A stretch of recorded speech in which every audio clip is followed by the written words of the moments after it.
दुष्ट ने कुल्हाड़ी उठाई और दरवाजे पर बेतहाशा पटक दिया, लेकिन अंदर बैठा आदमी जरा भी नहीं डरा।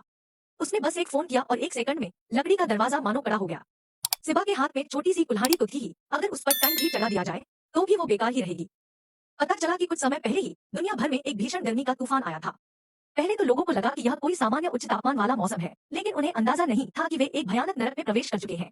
मिनरल वाटर की एक बोतल के लिए वे एक दूसरे की जान ले सकते थे, और उसके सामने खड़ा युवक अपने द्वारा सावधानी से इकट्ठा किए गए भोजन पर निर्भर रहकर जीवित रह सकता था। लेकिन एक दिन जिस देवी को वह वर्षों से पूछता था, उसने अचानक दरवाजा खटखटाया और युवक से कुछ भोजन देने की विनती की। यह देखकर युवक ने बिना किसी हिचकिचाहट के दरवाजा खोल दिया, लेकिन दरवाजे पर छिपे दुष्ट पिता ने उसे लात मारकर जमीन पर गिरा दिया।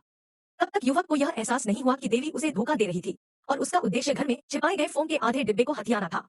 लेकिन भोजन के बिना युवक बिल्कुल भी जीवित नहीं रह सकता था, इसलिए उसने बिस्तर के नीचे रखी शराब की बोतल उठाई और पिता को भोजन छोड़ने की धमकी दी। लेकिन दुष्ट पिता ने उसे छीन लिया और युवक के सिर पर वार किया, और फिर देवी पानों के पीछे पीछे चला गया। उसने सोचा कि जिया ओहो यहाँ भूख से मर जाएगा, लेकिन अप्रत्याशित रूप से